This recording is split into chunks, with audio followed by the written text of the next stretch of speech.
الرجيم.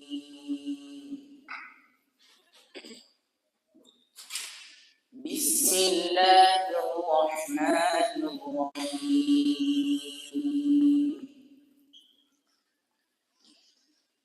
يا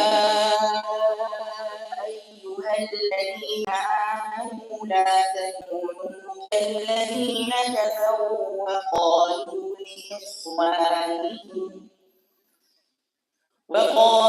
لإخوانهم إذا ضربوا في الأرض أو كانوا غزا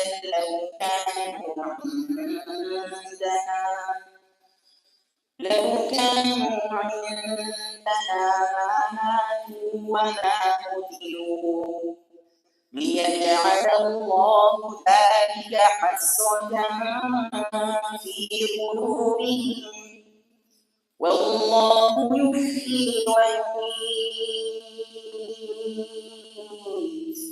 والله بما تعملون بصير.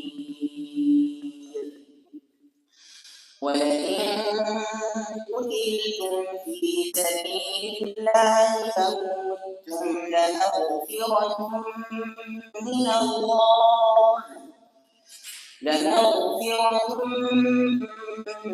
الله ورحمة خير مما يجمعون. ولئن متم أو قتلتم لإلى الله تحشرون.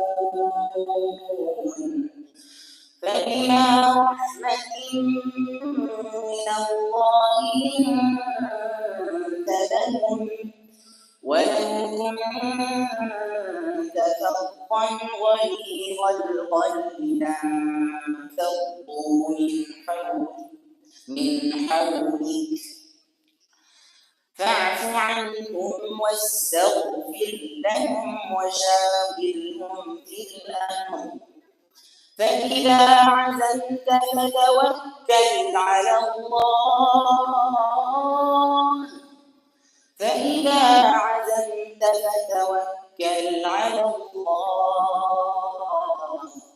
إن الله يحب المتوكلين. إن ينصركم الله فلا غالب لكم وإن يخذلكم فمن ذا الذي ينصركم من بعده وعلى الله فليتوكل المؤمنون. وما كان لنبي أن يغل ومن يغل يأت بما غل يوم القيامة ثم توفى كل نفس ما كسبت وهم لا يظلمون. أفمن اتبع رضوان الله كمن باء بسخط من الله ومأواه جهنم وبئس المصير. هم درجات عند الله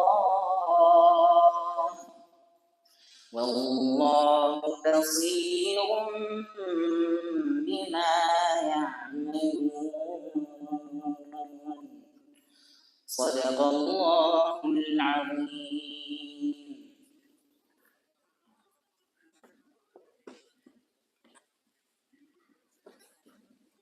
Takbir! Takbir! Takbir! My dear brothers and sisters, Jazakallah khairan in Allah for that beautiful, beautiful recitation, Ayat Academy.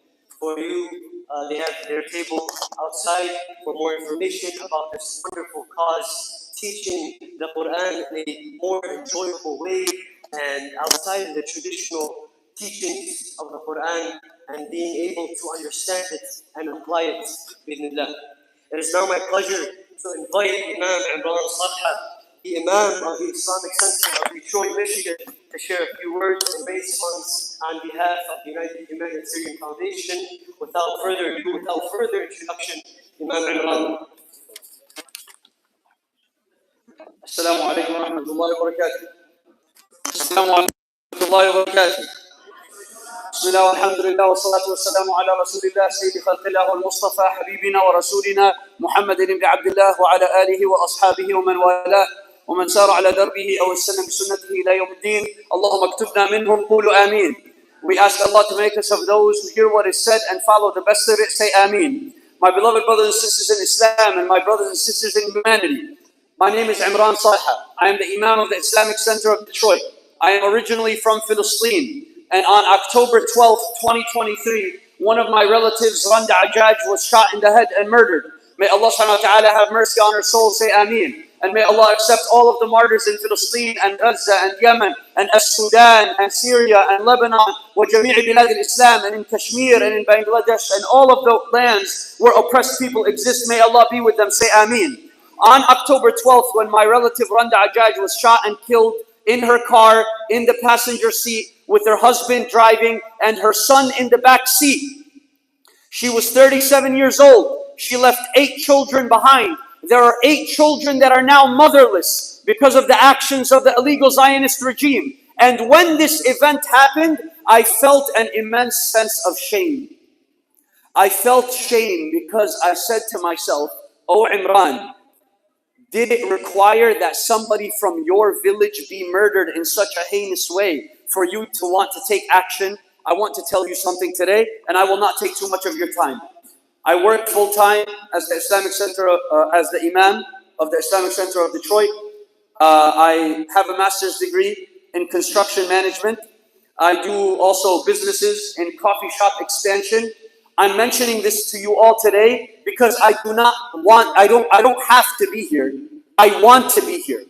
And when there is a cause of khair to build my ummah, I will drop everything for my ummah. And I remember the words of the poet Ghazi al-Jamal, the mechanical engineer who lived in America. And when this country engaged in the destruction of Fallujah in 2003, may Allah subhanahu wa ta'ala bring back the majd and the glory to Al-Iraq and all of the lands of Islam. Say Ameen. When this country engaged in the destruction of Al-Fallujah, he wrote in words of poetry, and I want you to listen and pay attention. He said, "سطر على هام الزمان بأننا أهل الكرامة والأعز قبيلا فليحرقوا كل النخيل بساحنا سنطل من فوق النخيل نخيلا وليهدموا كل المآذن فوقنا نحن المآذن فاسمع التهليلا نحن الذين إذا ولدنا بكرة كنا على ظهر الخيول أصيلا." Ya Allah. He said, write it upon the forehead of time that we are the most honorable and we are the victorious. Let them burn all of the palm trees around us. We will plant ourselves like palm trees to speak on behalf of those burnt palm trees. And let them destroy all of the minarets of our masajid. We are the minarets. So listen to our call to prayer. We are the ones that even if we were born tomorrow, we would ride upon the horses like masters of battle. We are the masters of battle. My beloved brothers and sisters in Islam, this is our ummah. This is our people. We are responsible to build the foundation of the ummah. The Prophet ﷺ heard about a delegation that went to Yemen, and he asked them, "Hadithuni bi'a'jab ma ra'aytum fil Habasha." To Ethiopia, sorry. Tell me about the strangest thing you saw in Ethiopia. They said, "We saw an elderly lady تحمل قلة فجاء رجل ودفعها بقوة فوقعت وكسرت قلتها." An elderly lady was walking innocently in the street. A young man thought it would be funny to push her, make her fall. He thought it would go viral on TikTok. Okay, maybe the ban is on Sunday, so say janaza on TikTok, subhanallah. Okay? And this young man thought it would be funny to push her and make her fall and break the vessel, and all of the contents of everything she was carrying fell. This woman in Palestine, طلعت مرة فلاحة عكت حالها. She was a strong lady. She looked him fiercely in the eyes and she said, سوف تعلم إذا جمع الله الأولين والآخرين وتكلمت الأيدي والأرجل بما كانوا يصنعون فسوف تعلم أمري وأمرك عنده غدا. You will know on that day when Allah gathers the first and the last, and the limbs will speak about that which they contrived, then on that day you will know what will happen between you and I. Rasulullah sallallahu alayhi wa sallam, he smiled and he said, صدقت صدقت كيف يقدس الله أمة لا يؤخذ لضعيفهم من قويهم. She told the truth. How will Allah, this is my question, how will Allah uplift an ummah where the weak among them cannot guarantee their rights from the strong? How will Allah honor me, honor you, honor us in America? How will Allah give us the strength to advocate in America when the weak among us in Palestine, in Sudan, in Yemen, they may feel as though that they call, but there is no answer to their call. The call that I'm asking of you today, it's not my ask. It's Allah subhanahu wa ta'ala giving you an opportunity. Brothers and sisters, before I walked in today, I saw the people that the United Humanitarian Fund is helping. They went to an individual, a father in Yemen. They said to him, can we have your phone number so that we can stay in contact with you to support you? The man dropped his notebook to the ground, started crying, and he said, I cannot afford a cellular phone. I had to sell my phone to eat. The brothers and sisters from United Humanitarian Foundation, they are supporting the people of Yemen in Hudaydah, in the Bajil governorate, with stone homes. Walhamdulillah, 100, listen to me, I'm very precise with my numbers, 100% of your donation today goes to the brothers and sisters in Yemen. You may say, Imran, you are from Palestine, why are you talking about Yemen? One day, I did a fundraiser in New Jersey. This was 10 years ago. A man from Ohio was in the fundraiser. He donated to a masjid in New Jersey, and I said, you do not know the benefit from your donation, you do not know what it will be. This man saw me 10 years later in a function in Cleveland, Ohio. He said, do you remember me? I said, honestly, I will be lying. And I can act like I remember you, but I do not. He said, you had a fundraiser 10 years ago. I donated to a random masjid in New Jersey. A young man from that same masjid proposed to my daughter, and he now married my daughter. Subhanallah. When you build up people in Yemen, those people are the leaders that will liberate Palestine. The Prophet ﷺ built up Bilal, and Bilal made the first adhan in al-Masjid al-Aqsa. So I'm asking you today, I need the first brother or sister to support a home. Every home is $6,500. Sorry, $6,400. Okay? It's on your sheet, and there are sheets in front of you right now. $6,400 creates a home. When you create a home, you create the opportunity for creativity, for education, for food, for water. They need our support. So now, I am standing before you, asking you for this opportunity. Where is the first brother or sister? I am in Irvine, California. I have seen your cars. You have no excuse. MashaAllah. May Allah bless your cars. 5 homes for $32,000. Bi'idhnillahi ta'ala. Where is the first brother or sister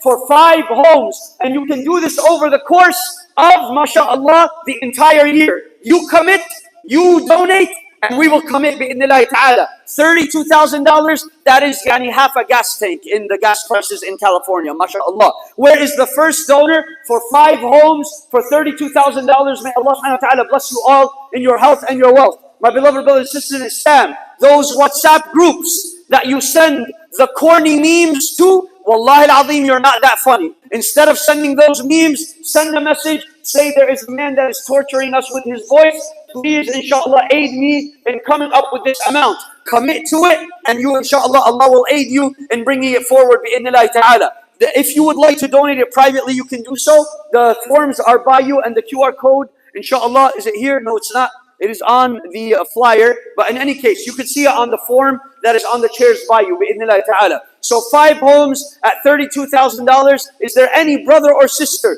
to shake the earth tonight, bi'idhnillahi ta'ala, for our brothers and sisters in Yemen, so they know that we are the strong and Allah will sanctify our affair, bi'idhnillahi ta'ala. Where is the first brother or sister? May Allah subhanahu wa ta'ala bless you all in your health and your wealth, bi'idhnillahi ta'ala. Inshallah, we will go down, but if you would like to donate it privately, then do so. Listen, do what is within your capability. If you can do the 5 homes, do the 5 homes. Do not do 4. And if you can only do 1, only do 1, inshallah. So inshallah, we will go down to 3 homes, bi'idhnillahi ta'ala, for $19,200. Where is the first donor? $19,200, less than $2,000 a month, bi'idhnillahi ta'ala. And after we boycotted Starbucks, Battichino, Mochaccino, there is some more money in your account because you used to spend it on overpriced burnt coffees. Now you don't have that bill anymore, mashallah. So where is the first brother or sister? And the reward for everybody else who donates for the rest of the night is on your scale. Do you think, this is our jihad?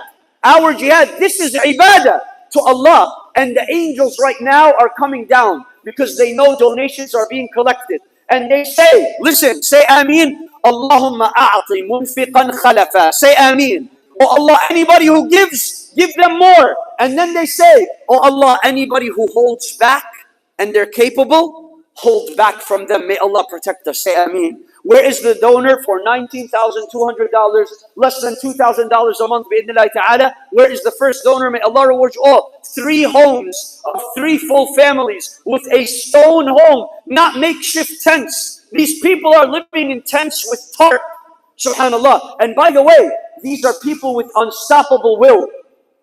For us, we take 1 organic chemistry course and we want to drop out of college. For them, you have stories coming out of people who live in tents, who share 1 pencil among 8 siblings, and they still do their graduate studies. They deserve this chance. Wallahi, they do. Where is the first donor, bi'idhnillahi ta'ala, for $19,200? You don't need to do it yourself.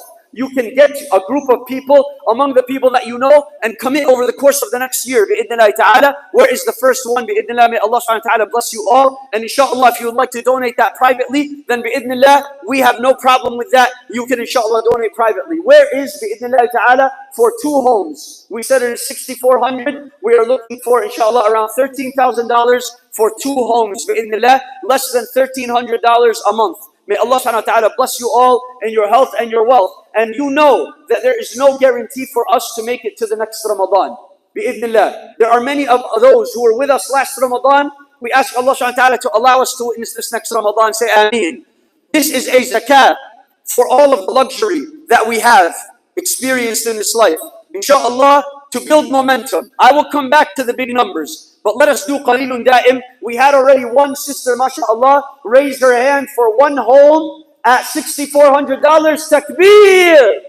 Takbir! اللهم ارزقها أهل الجنة قولوا آمين. اللهم بارك لها في مالها وأهلها وولدها يا رب العالمين قولوا آمين. Say Ameen, by the way. When you say Ameen, free of charge, nothing gets removed from your bank account, I promise you, inshallah. Okay? We need the second one, bi'idhnillahi ta'ala, for $6,400. Where is the next donor for $6,400? MashaAllah, takbir! اللهم ارزقها وأهلها الجنة قولوا آمين. اللهم بارك لها في مالها وأهلها وولدها يا رب العالمين قولوا آمين. My brother and sister in Islam, Allah loves odd numbers. Where is the third one? MashaAllah. The third one for $6,400, 1 home for our brothers and sisters in Yemen. The Prophet ﷺ, he said, Allahumma barik lana fi shamina wa barik lana fi yamanina.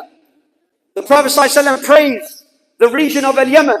We have to take care of our ummah. The responsibility falls upon us.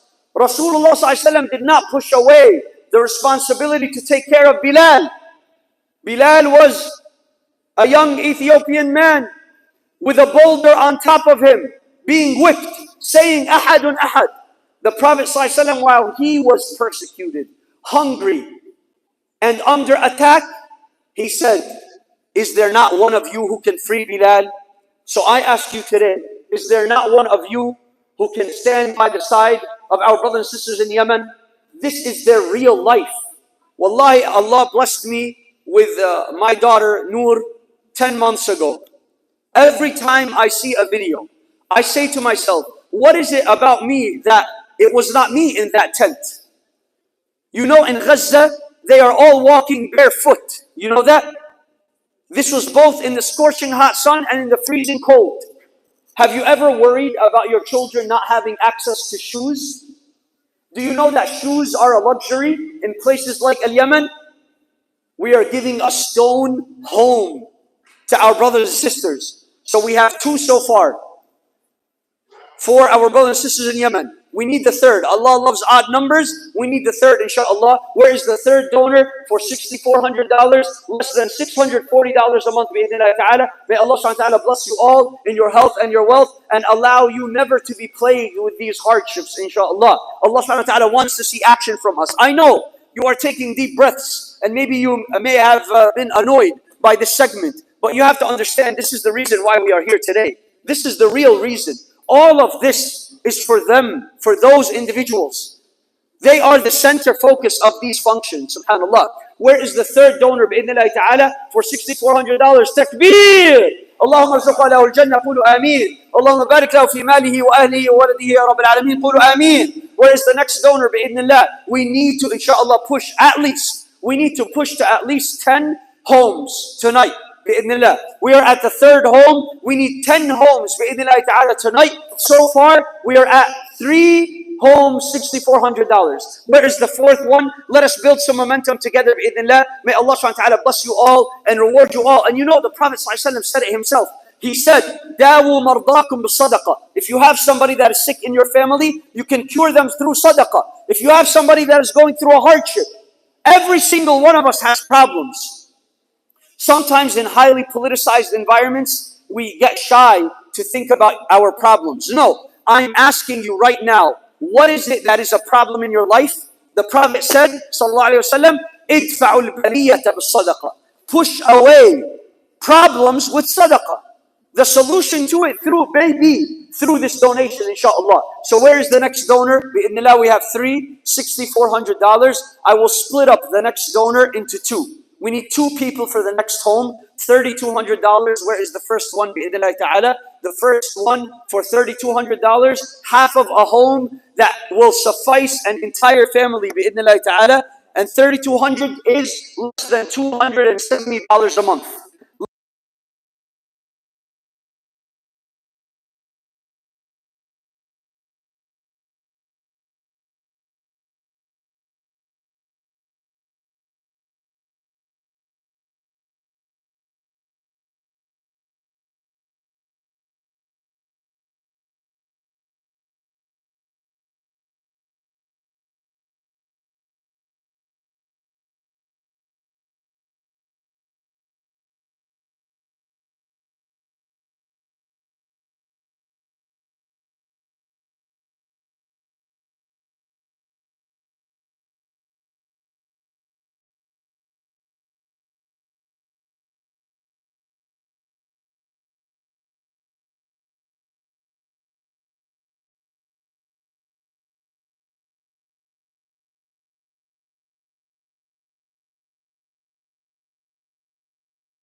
in your health and your wealth. May Allah subhanahu wa ta'ala gather us all with the innocent and the oppressed from the Yemen and from the Sudan and in Lebanon and in Syria and in Kashmir and in كل بلاد الإسلام inshallah. And may Allah allow us to witness the beautiful day of liberation and allow us to be gathered in the Masjid al-Aqsa and allow us to be gathered with the martyrs of Gaza and the highest levels of Jannah inshallah. Jazakumullahu khairan. Wassalamu alaikum wa rahmatullahi wa barakatuh.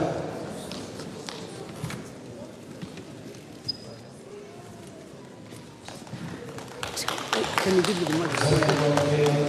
Allah subhanahu wa ta'ala reward you and reward all those who are donating and bless you with the highest levels of Jannah. Can you give me the other microphone? It is my privilege to introduce our next speaker of the evening, the first speaker of the evening, Dr. Haifaa Younis. Dr. Haifaa is an American board-certified obstetrician and a gynecologist with roots in Iraq. She is the founder and chairman of the Jeddah Institute of Islamic Education Institution for Women. Dr. Haifaa completed her Islamic studies at the Mecca Institute of Islamic Studies and the Buddha Quran Memorization School, in which she completed the memorization of the Book of Allah subhanahu wa ta'ala. She had dedicated her life to teaching various Islamic studies.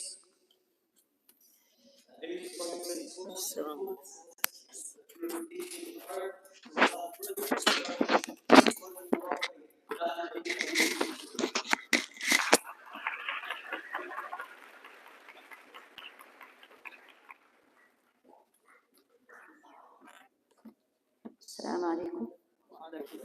بسم الله والحمد لله والصلاة والسلام على رسول الله وعلى آله وصحبه ومن والاه. جزاكم الله خير for coming on a Friday night in California. Many of us could have been doing anything or something way different. So alhamdulillah Rabbil Alameen, may Allah subhanahu wa ta'ala will be this gathering, and the reason we are here is a witness for us on the Day of Judgment. Just a little bit before, when I was asked to speak and they told me you're going to be with Brother Shaun King, I didn't even blink an eye. I said yes. Then I met him, subhanAllah, 4 weeks ago, yeah, and we were in Ikna, Mass. It's a huge conference. I highly recommend everybody if you can next year. And so this is my first time meeting him, but his wife is actually our student in Jannah Institute, in the live program, which is rigorous program. So I was like, I'm looking forward, inshallah, to see you in California. Can I say it? And then he said, I'm so scared to speak next to you. And I was like, why? Why? And I said, I'm not going to speak. You speak, I'd love to listen. So may Allah reward you. Jazakallah khair. The next thing I want to say before I want to get to what I want to share with you, how many of you, in show me hands, you have friends close by who are new Muslim or reverts? That's sad. That's less than 20%. We're not doing a very good job. My best friend, I don't see her very frequent. Unfortunately, I moved here, she moved to Chicago. Was the woman who, if I feel down, I need this push, I need the strength, I normally go and eat with her. You know why? You want to practice the sunnah. You want to hear things that push you and makes you feel, what is the issue? Talk to her. Always. Because our topic is strengthening or strength, time of trials. The best way is you need to get involved with the people outside. Can't be your circle. It's the same people who speak the same language, the same food, the same culture. Then you missed a lot.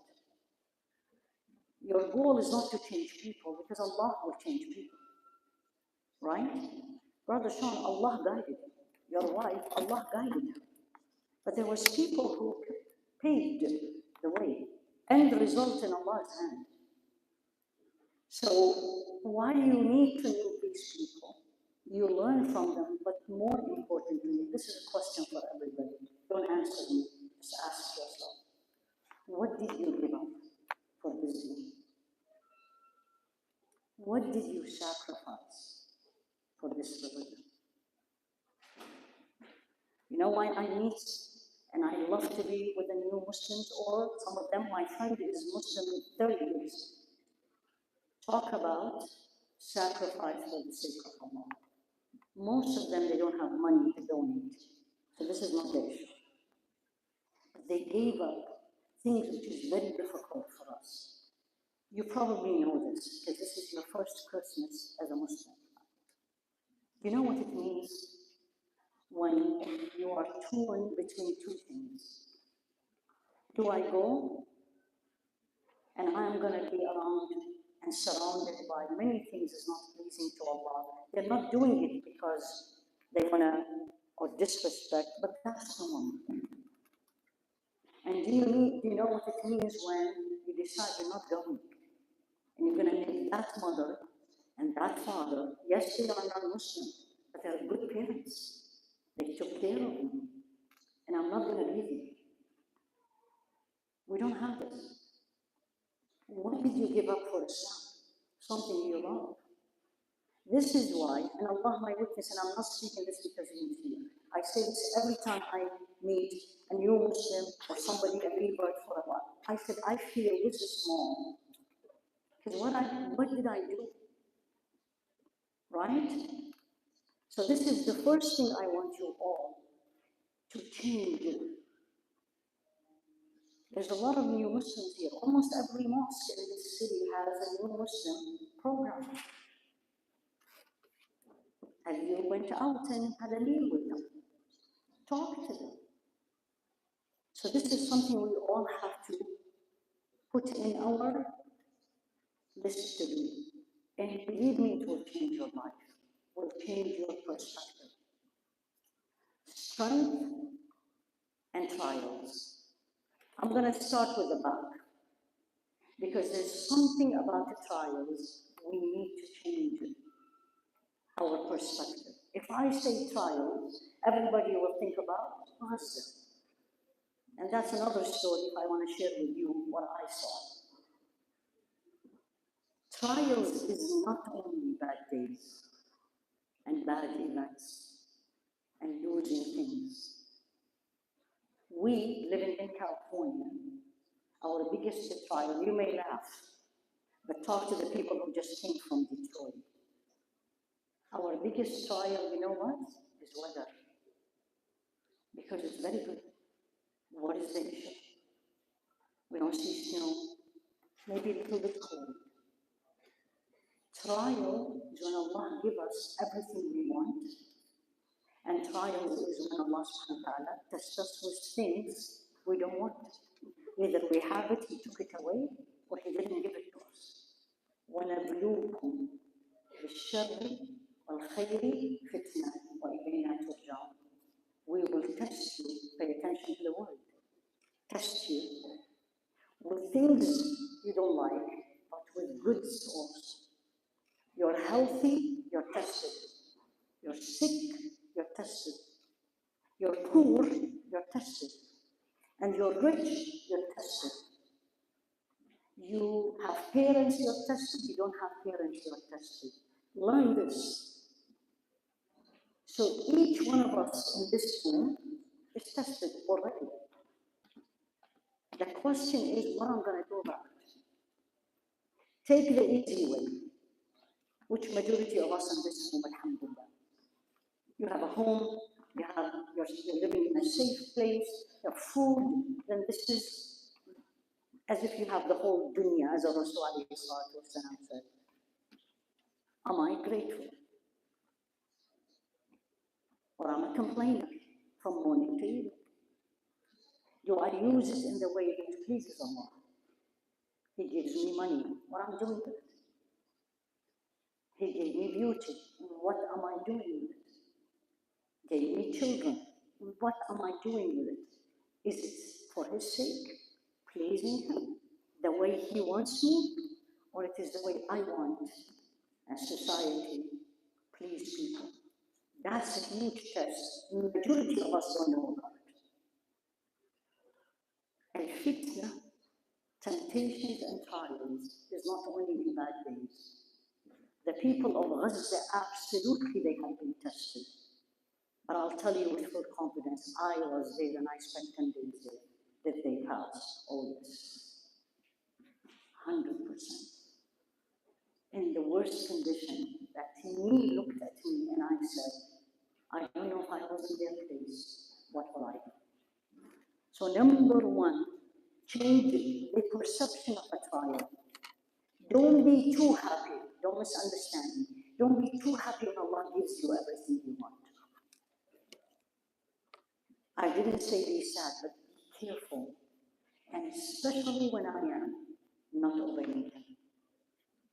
Let alone I'm disobeying him, let alone I'm losing what he is giving me to disobey him. That's absolutely worrisome. That's me. He gave up on me. And they call it, when you study, they call it istidraj. Like we say, you pull the leg. So now in testing, which we are, what we are seeing around us, and everybody, I'm sure in this room, myself included, Brother Shaun, we're all being tested in the not pleasant way. I need to stay strong. That's the whole topic today. What is strength? Next question to everybody. Who said you are strong? And who said I am strong? Is the way I look? The way I speak? What is the gauge? Allah subhanahu wa ta'ala used the word quwwah, that's in the Arabic language, strength, in the Quran. Go and do your homework. Just type strength and it's going to come up. Most of it, pay attention to, most of it is connected with a book. It came to the people of the Jewish people, children of Israel. It came to a prophet, in fact, two prophets. يا يحيى خذ الكتاب بقوة وآتيناه الحكم صبيا. Allah said this in Surah Maryam. Sayyidina Zakaria pleaded to Allah. Pleaded. He doesn't have children. Don't leave me alone. And Allah gave him Yahya. First ever name was used is for that prophet. So Allah subhanahu wa ta'ala talking to Yahya. We don't know how old. Scholars tell you he's at least an age where he can know right from wrong. He said, Ya Yahya, Yahya, take the book with strength. Are you all with me? Same story with Sayyidina Musa. فَخُذْهَا بِقُوَّةٍ. Allah said, we gave you tablets, and we wrote in the tablets every detail. فَخُذْهَا بِقُوَّةٍ. Take it with strength. وَأُمُرْ قَوْمَكَ يَأْخُذُوا بِأَحْسَنِهَا. And order your people to take the best of it. قُوَّةٍ. And the same word, Allah used it to Bani Israel directly. يا بني إسرائيل وإذ أخذنا ميثاقكم ورفعنا فوقكم الطور خذوا ما آتيناكم بقوة. And Allah says, we have covered you, we took your covenant, and take what we gave you with قوة. Are you following what I'm getting to? What did Allah give us? I want to hear it.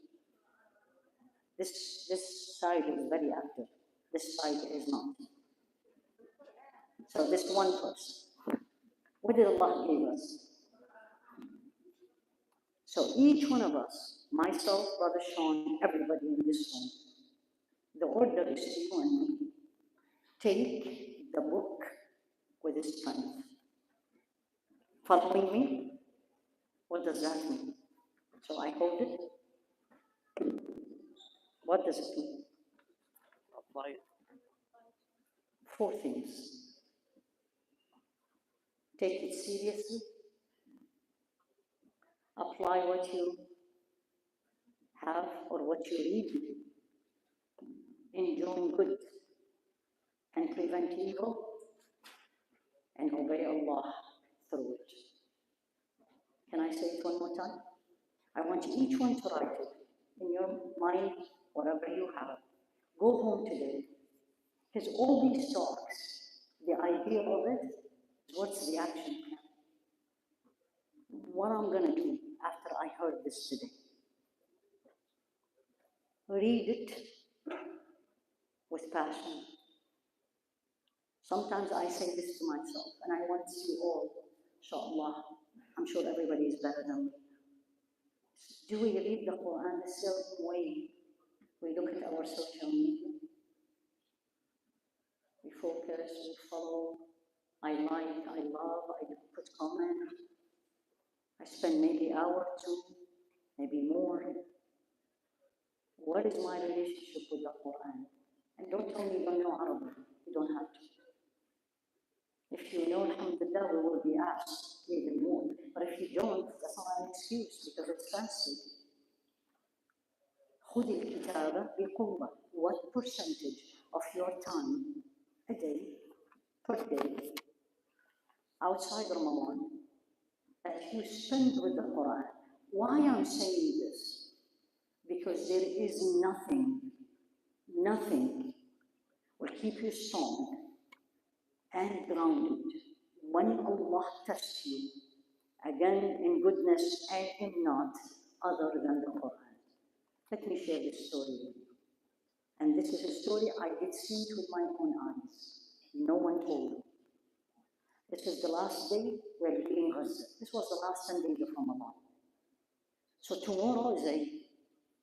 And they moved us from the middle, which is Deir al-Balah, they moved us to Rafah for safety and security.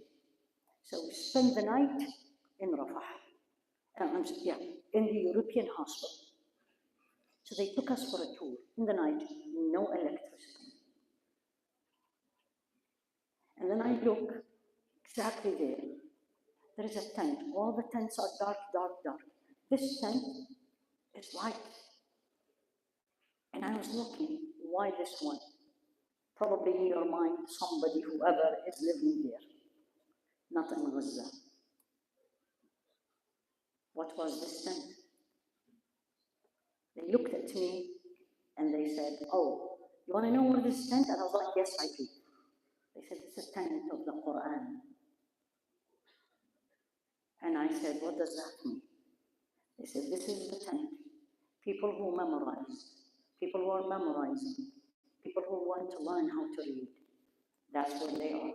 And that's why we have light only in that tent. Ya Yahya, خذ الكتاب بقوة. Every one of us take the book seriously. This is the main reason. Again, I spoke with so many of them. I was there, including today. They texted me after the ceasefire. The main, I can't say the only, but I can say it with full confidence.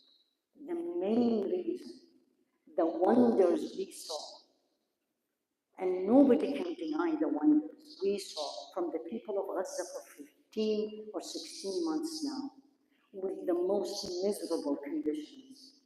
I lived in war before, but nothing like what I saw in Gaza is because of their relationship with the Quran. It's an insult to a child, 9 and above, if you ask them, have you memorized the Quran? I did, and I got the look. The right question is how much you know from the Quran, how much you have memorized. And I have asked, and I had children read to me better than many of our Imams in here. And we're talking about this, and no father and no brother took him away from them. It's only he and his mother. These are not stories I read in books. These stories I saw. The strength in the time of trials would show when you in the time of peace. Now you have built that relationship with that book, and that book will stand for you. The wonders you have seen on social media, the mother who has the two sons in front of her looks at Allah and says, Ya Allah, are you pleased with me? This doesn't come when you turn on the switch that moment, no. It comes when you have already built that moment. The strength is number one, is your relationship in the Quran. Second, which also in the Quran, and this is Sayyidina Hud talk to his people, right? وقلت يا قوم استغفروا ربكم ثم توبوا إليه. He was talking to his people. This is Sayyidina Hud, the prophet. He said, people, استغفروا ربكم. Ask Allah for forgiveness. وتوبوا إليه. Repent to him. Why? يرسل السماء عليكم مدرارا. He will send you a lot of rain. But look at the next one. ويزدكم قوة إلى قوتكم. And he will give you even more power than the power you have. You want to be strong? You want to be strong? Have a strong relationship with Allah. And that relationship, no base. If I don't start by acknowledging I'm not perfect and ask Him to forgive me. Ask Allah for forgiveness. Make it your habit. Astaghfirullah. How much it took, how many breaths? Half. Astaghfirullah gives you strength. Hadith of Rasul alayhi salatu wassalam. And this applies to everybody in this room. المؤمن القوي خير وأحب إلى الله من المؤمن الضعيف وفي كل خير. It's hadith in Imam Muslim and narrated by Sayyidina Abu Hurairah.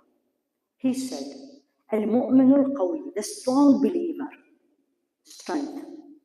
خير, more good or better. وأحب, and I love this part, more beloved to Allah than the weak believer. And then he said, so nobody feels bad. And he said, وَفِي كُلٍّ خَيْرٍ. Both of them, there is goodness in them. And scholars said, why did he say that? Why he divided them, but still said both are good?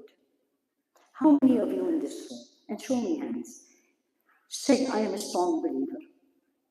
What he said, alayhi salatu wasalam, applies to me. I'm sure you are. Because once you know what he meant by qawi, you have one of them.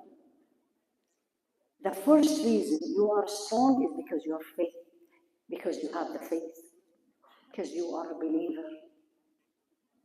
The first thing. How strong is your faith is how strong you are. But number one, because you are a believer. But then what makes me, or what makes you stronger than me? Two. What do you do with the knowledge you have? Simple. I'm not talking about scholars who go and memorize and take a PhD in Islamic studies. I'm talking about Allah. You all know, nobody doesn't know this, that Ramadan, 6 weeks from now, may Allah give us life to be and live that month, that Ramadan is the best month and it's the opportunity for me and you and all of us to get close to Him. Yes? True or false? I want to hear it. What did you do to prepare for it? 6 weeks on. So the second thing, the sign you're strong, and by the way, this is not external. This is all here. I could translate to actions. Is whatever you learn is you're practicing. Al-amal, they say. Practice. Many of our issues is we know, but we don't know why we're not doing it.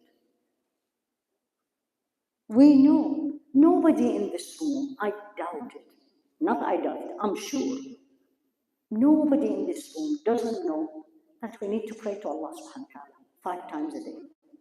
There's no question. Then why I'm not doing it regularly? I'm not talking about you, I'm talking in general. Why I'm not preparing for Ramadan like I prepare, please forgive me. From the wedding day,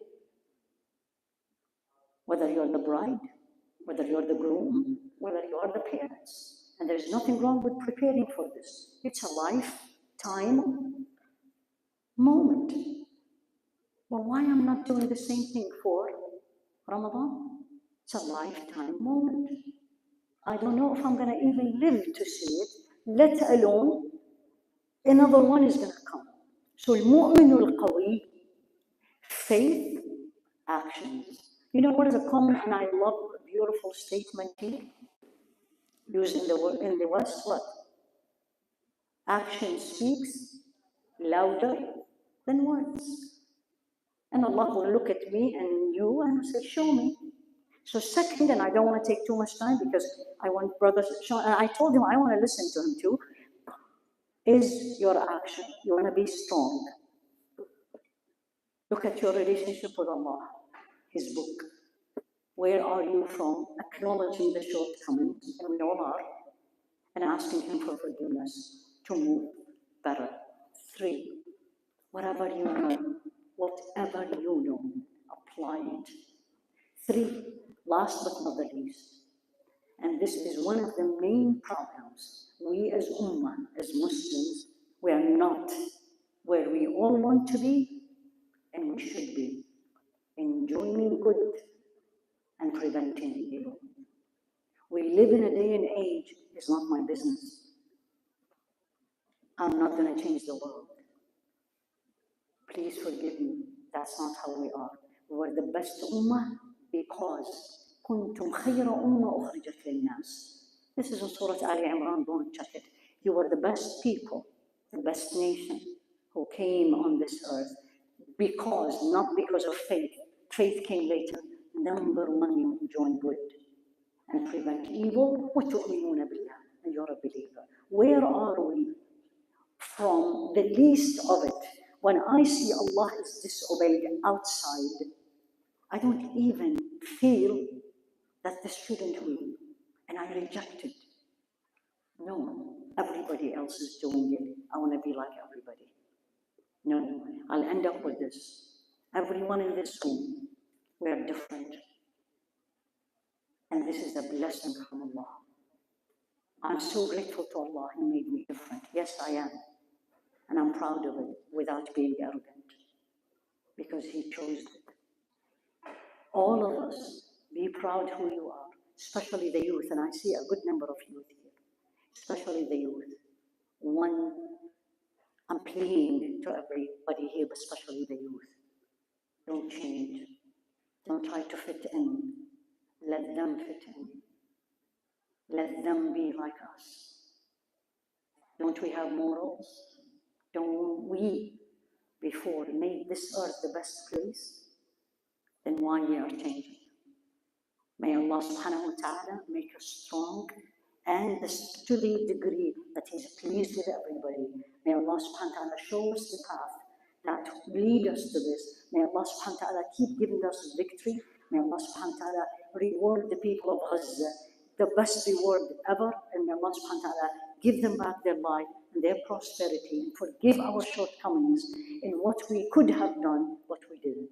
جزاكم الله خيرا. سبحانك اللهم وبحمدك أشهد أن لا إله إلا أنت أستغفرك وأتوب إليك. صلى الله على سيدنا محمد وعلى آله وأصحابه تسليما كثيرا.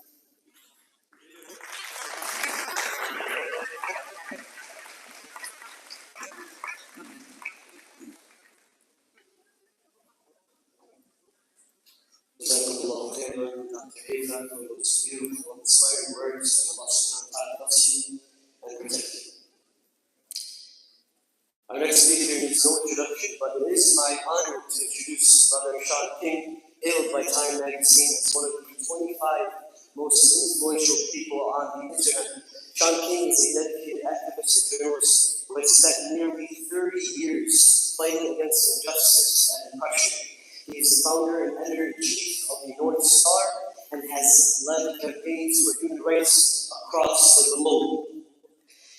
also a New York Times best-selling author of Make Change and has recently embraced Islam.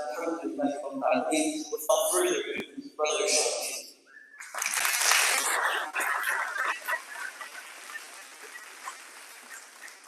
I'm so grateful. I'm so honored to be here with you. Yes, brother. Put my both on. Okay. I'm gonna have more microphones than anybody in the room here. It's so good to be here with you. Most people in America have no idea that California is this cold at night. I had no idea even. I got off the plane, it was much cooler than I anticipated. I'm glad I brought my coat. I've lived here many times. I've lived actually in Irvine, and my family and I have lived in California on 3 different times. So it's a bit of a homecoming for us, but I'm glad to be here with you. Thank you for spending your Friday evening with us. Some wonderful men and women from Yemen actually assembled us together. I don't know if you knew that maybe you saw a post from me or from Dr. Haifaa or someone else. We're not from Yemen. The sisters and brothers who gathered us all together tonight are from Yemen. Are any of you in the audience tonight from Yemen? Yeah, let me see your hands. You know how much I love Yemen and how much I love all of you. In just a few moments, there's so much that I hope to say, but I don't know that we ever would have had any ceasefire agreement without the courage and tenacity and determination of the good people of Yemen who said no matter what. And as a matter of fact, even right now, our brothers in Yemen said, just to be clear, until the violence stops, and it has not stopped.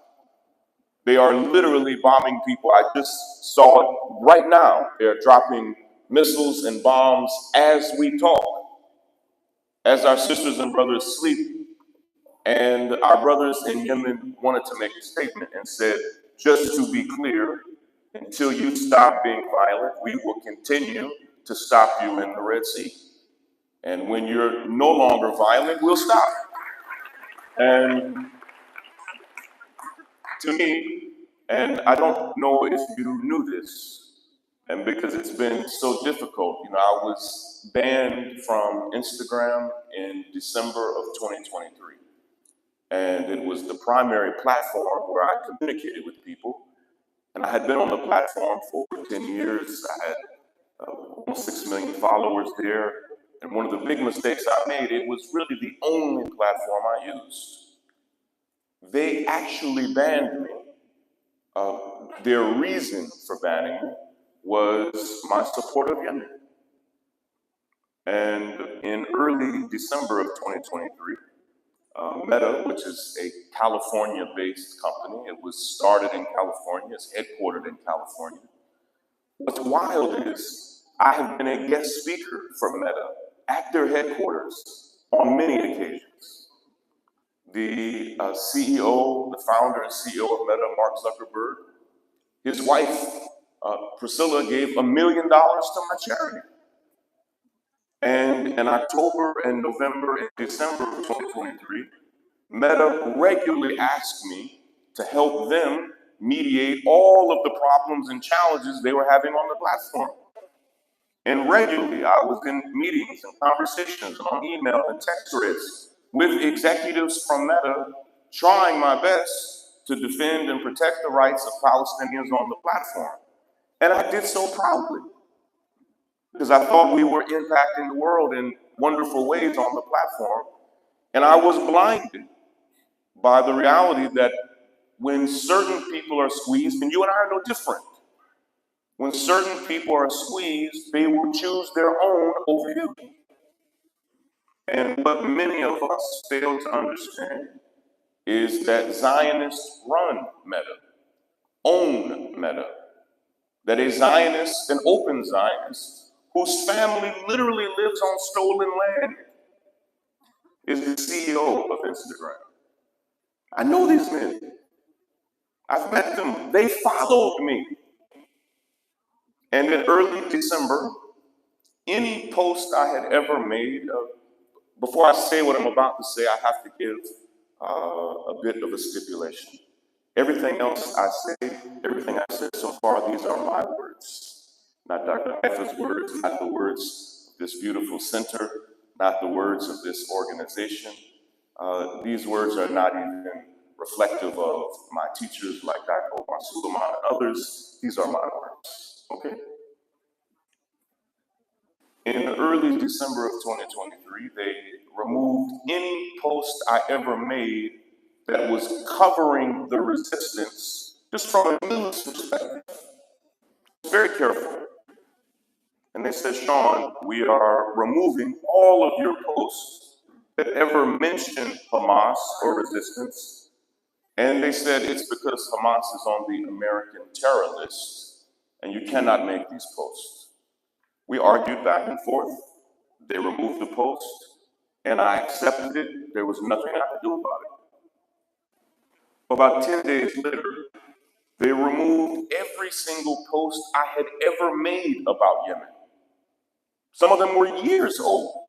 Some of them were just about the suffering of the people in Yemen, the hunger, the brutality that they were suffering many years ago. Any mention I ever made, some of them were screenshots of news articles from the New York Times or Washington Post. They removed everything. And I asked them, I said, why did you remove these posts? And I said, you removed the other posts because you said Hamas is on the American terror list. But these men that inside of Yemen, no one calls them Houthis, okay? That is Americans that don't understand who they really are. It's easier for them to say. They said to me, these are their words, they said, the Houthis are on our list, that Meta had their own list. I said, well, where is this list? And they said, well, we have our own terror list, and it's not public. So how am I supposed to know this? I said, am I on this list? Who's on this list? I asked them, I said, are white supremacists on this list? Is the KKK on this list? Are the people who killed men at the Capitol on January the 6th, are they on this list? Can I see the list? No. So on December 23rd, I made a post with no image or anything. It just had words. And the words said, an open letter to the men of Yemen. And in my post, I thanked them for following the Geneva Convention. This is an anti-genocide convention that's almost 75 years old. And nations are actually obligated to fight against genocide. You have a legal obligation to work against it. And in my caption, I said, thank you for being about as ethical as anyone could ever be in such a circumstance. At that point, they had not killed a single person on the Red Sea. In fact, they had not injured anyone. And they had gone out of their way to do so. And I said this in my caption. And I said, this is an honorable way, an honorable thing that you're doing. The next day, it was Christmas Eve. I was home with my family. I opened up Instagram just to check it because it's an addiction. And you open it and you check it.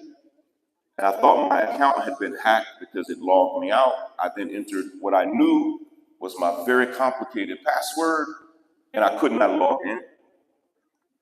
And I went to check my email to see if I got any email. And they said, yes, we have suspended you for supporting terrorism. I said, and literally, this is not an automated email. This is an email from a staff member that I know. And I said, you know me. You know I have not supported terrorism in this post. I said, this was me thanking people for trying to stop violence. They said, we warned you that you cannot post about them. I said, no, I thought you meant I couldn't post videos of them taking over ships. They said, no. But when you're suspended, they give you 15 days to appeal. But they're supposed to give you, the day you're suspended, a code, in essence, that you have to have for the Meta Oversight Board. And they would not give me the code.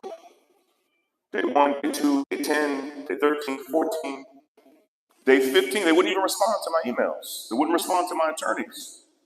On day 15, they said, we will meet with your attorneys. My attorneys, which a brilliant legal team that had fought cases for Meta and against Meta. They thought the meeting would be about an hour long, maybe longer. The meeting was 2 minutes. They got to the meeting and they said, there is no need for this meeting.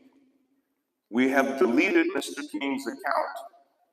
Therefore, he can't file an appeal because you have to have an account to have a case number. We can't give him a case number because there is no account. This case is closed. Mr. King has been removed from the platform. They said it's a permanent lifetime ban. My attorneys were shocked. And at first, I felt the pain of this injustice. Not because I lost followers. There were special things inside of that account that mattered to me. My dear brother, Jason, he and I used to be pastors together, Christian pastors. He died of pancreatic cancer, and I saved all of our direct messages. He was a beautiful Muslim brother from Los Angeles, a rapper that you may know as the rapper Nipsey Hussle. This was my friend. And Nipsey and I had messaged each other hundreds of times.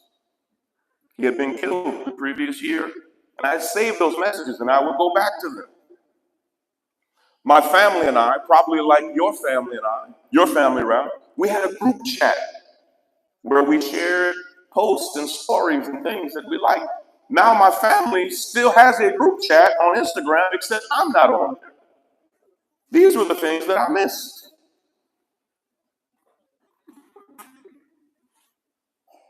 And then I began to notice the silence in my life because I really didn't use Twitter or Facebook. I had never opened up a TikTok account. I didn't have a YouTube page. I probably should have. And suddenly, my life was silent. And I started to consider, forgive me for using Christian language, I want to speak on how I felt at that moment. I said, God, is there something that you're trying to show me or tell me? I said, I can hear you now. My life was silent, my world was silent. And I started to ask myself, how could God be using this moment for my good? And I started to ask myself, who am I? I would be on the train. We lived in Brooklyn for almost 10 years. And I would be on the train in New York, and I would hear people. They were sweet. I would hear them whisper. This was before I was banned. They would say, there's Shaun King. Like my first name was my middle name was Shaun, my last name was King. People knew me as Shaun King. I haven't been on Instagram for 14 months. Every day, people will come up to me and still say, I love your Instagram account. I want to say to them, you are such a liar. Because I have not been on there in 14. You must not love it that much. I have not been on there in over a year. People knew me through the platform. And I had to ask myself, who am I? Whose am I? What am I? Where am I going? What am I doing? A few months prior, I had reached out to Sheikh Omar Suleiman, and he's one of my best friends. We were close friends before I became a Muslim. And I told him that I wanted us to meet. I was flying into Dallas. And this may surprise you, but anytime I would fly to Dallas for years and years, he would pick me up at the airport. And he picked me up in a pickup truck that only an Imam in Texas would drive. You must be an Imam in Texas if you drive a pickup truck and carry a pistol. This he does. And we were supposed to go out to eat, and we sat in the front seat of his pickup truck for what must have been 2 or 3 hours. And I really only had one question. I told him that I was considering embracing Islam, and we had done events together as a Christian and as a Muslim. We had done, maybe you saw us, we did events 6 and 7 years ago at ICNA for CARE and other places. And my question was this: is what I am seeing from my sisters and brothers in Gaza, and this was my question, and our sisters and brothers in Yemen, is what I'm seeing Palestinian culture, Yemeni culture, or is what I'm seeing that is touching me so deeply, is it Islam? And he paused for a moment and he said, his first answer, he said, Shaun, it's Islam, but truthfully, it's both. He said, what you're witnessing is how deeply embedded the faith of Muslims is into their everyday life on the ground in Gaza, in Yemen, and how deeply they hold it and value it. And he said, to love them truly is to love Islam. And so I told him, I did not take my Shahada there, but I told him there in November of 2023 that I want to be a Muslim. And for the next few months, Dr. Haifaa, I don't know if you've ever heard this. For the next few months, my challenge was, how do I do this with my Christian wife? And I love my wife. I adore her. I'm 45, and we've been together since we were 15. And like almost all of you in the room, as you were born Muslims, she was born Christian. I was not. My mother was not very religious, and I was born in. I now even see the wisdom in the hand of Allah in my own life. Because I was not a born Christian, the pivot, the change was not nearly as difficult for me as I thought it would be for her. So in January, I had been traveling around the world speaking about Gaza, and I came home and I told my wife, I just traveled to Al Rashid Mosque in Edmonton, Canada, and I told my wife that I wanted to become a Muslim. And she said to me, not harshly, it was with love. She said, as long as you know, this was January of this year, as long as you know, I will never become a Muslim. My heart sank. Because I thought, this might not work. I didn't know what to do. And I went and I asked some of my teachers, what do I do about this? And a wonderful brother gave me the best advice. He said, Shaun, he said, do not try to convince her to become a Muslim. He said, you might have already messed it up. He said, you're going to mess it up. He said, instead, I want you to actively, diligently trust that Allah will guide her. He said, I don't mean do nothing. I mean consciously, actively pray and believe and trust that Allah will do this. And I did. I began, and as a matter of fact, I hardly said another word to my wife about what I was doing behind the scenes with Sheikh Omar and others as I was preparing myself. And she's a scholar. At the time, she was a professor at Rutgers University. And she had just completed her doctorate at Vanderbilt University. And she began reading, as she would, she read a book called The Islamic Jesus. And for most Christians, particularly American Christians, have no idea how we as Muslims feel about Jesus' peace be upon him. They have no idea. And my wife was shocked by what she saw even in the introductory pages. One day, everywhere I would travel, people didn't know what I was doing behind the scenes, and I was thinking about this for myself. Every event, when we would do Q&A, normally it would be a courageous sister in the audience. She would pretend as if she had a question, and she would say, Brother Shaun, it is my hope and prayer that you would become a Muslim. Every event. And everyone, people must have given me 50 copies of the Quran. I have like a lifetime supply of prayer beads. I have rings. I had no idea how good Muslim men love to smell. I did not know this was a thing. I have like a collection of cologne and smell goods and like things for my wrist and sprays. And one day, brothers had taught me, they said, Shaun, we revere the Quran so much, there's a way to place it, a place to keep it. And so people had given me several copies of the clear Quran. When I gotten back from being on the road, I took them out of my bag and set them on the dresser. And I got to tell this story to Dr. Khattab, who's the translator of the clear Quran.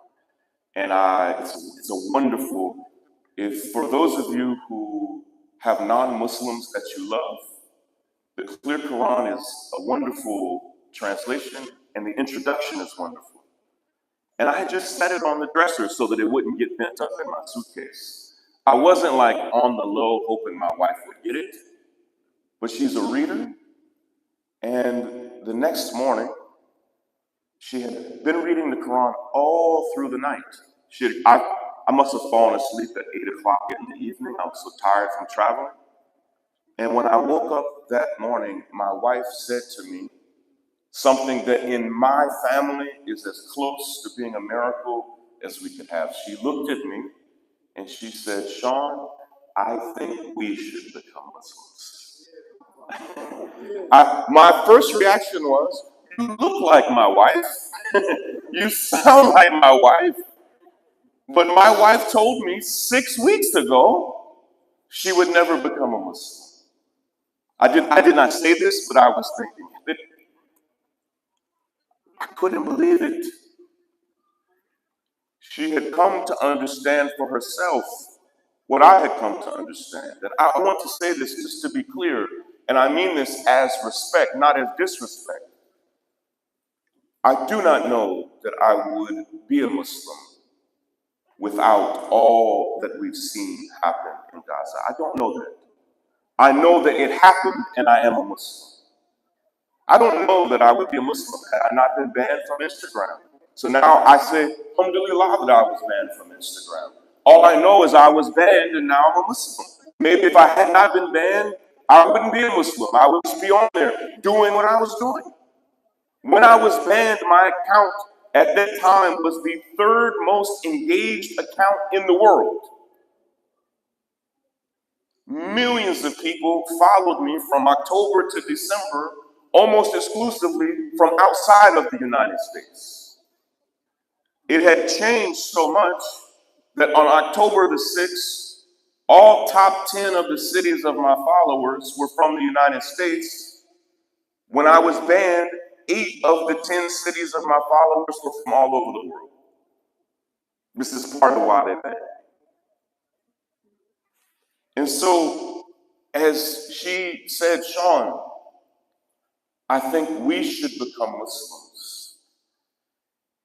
We became Muslims, and I want to be clear on this, because we actually believe. It's not a fad for us. I'm too old for that. I'm 45. we believe the Quran. We believe that Muhammad is our prophet, peace be upon him. We believe this. Anything else would cause us to fall off. And for now, what is almost a year, less than a year, we have been on this beautiful, exciting journey of being new Muslims. And I want to say to you that for me, every day is like what I'm about to tell you. If you learn that there was a discovery, a book of hundreds of authentic hadith, and scholars from around the world said these are authentic and they had never been read before. And some of them started to leak, and you're shocked at what they say. Some of them confirm what you know, and some of them are deeply insightful and surprising to you. How much would you pay for that book? How long of a line would you wait in to get it? Well, every day is like that for me. Every hadith I learn is brand new. And I read them and I'm shocked and I'm encouraged. This is not me even throwing away my Christianity. That's what most people think. This to me is the next step. This is what Allah actually wants from all of us. And so to read these stories from the Sirah, to find these authentic hadiths for myself would be like you discovering them brand new today. When we got home, we traveled to Valley Ranch. We took our shahada with Sheikh Omar, and when we took our shahada, Sheikh Omar had, right before, he pulled me to the side and he said to me, and I'll never forget this. He said to me, he said, Shaun, I've been praying for this for the past 10 years. And I told him, I said, had you told me this 10 years ago, I might have been a Muslim 10 years ago. And what he said to me has helped me so much. He said, Shaun, it's the timing of Allah. It's the timing of Allah. Because there are moments where I'm filled with regret that I did not become a Muslim 30 years ago. I first visited a masjid in 1995.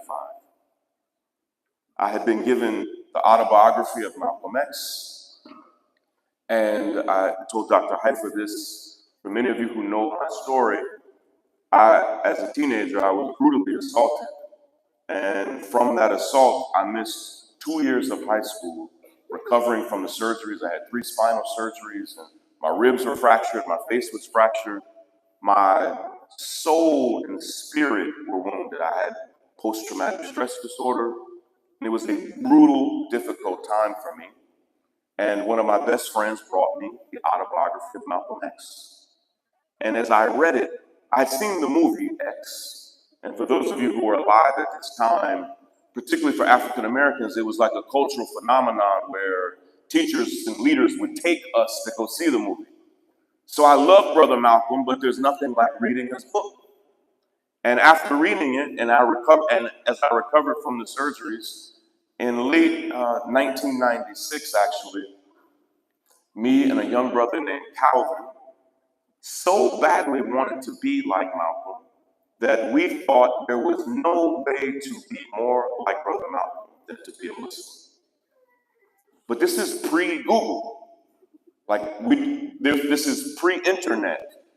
And I'm looking at the audience, and many of you don't even know what this is. We had to use something called a phone book. Some of you, I see kids in the room, like, I still don't know what that is. There was a time where I don't know who delivered them. The books were dangerously huge and heavy, and they would just show up on your doorstep. And kids, this will really shock you. Every single person's number in the entire city is in that phone book. All of them, every number, your neighbor's number, your grandmother's number, they're all in the phone book. And there was something called white pages and what else? Yellow pages. Yellow pages was Google before Google. And whoever owned Yellow Pages, had they been smarter, they would have been Google. But now I don't even know if there are Yellow Pages now. And so we searched and searched, trying to find out, where do we go? I grew up in a small town. The nearest masjid, we didn't know that word masjid, we knew the word mosque. Nearest mosque was 30 miles away. And it was a mosque called Masjid Bilal in Lexington, Kentucky. And I called the phone number in the phone book. And at that time, and kids, you may not know what this is either, I was like the king of prank phone calls. This is where you call people and say things you should not. And back then, they wouldn't know who it was because you didn't have cell phones. This will really shock you. Back then, phones were attached to the wall.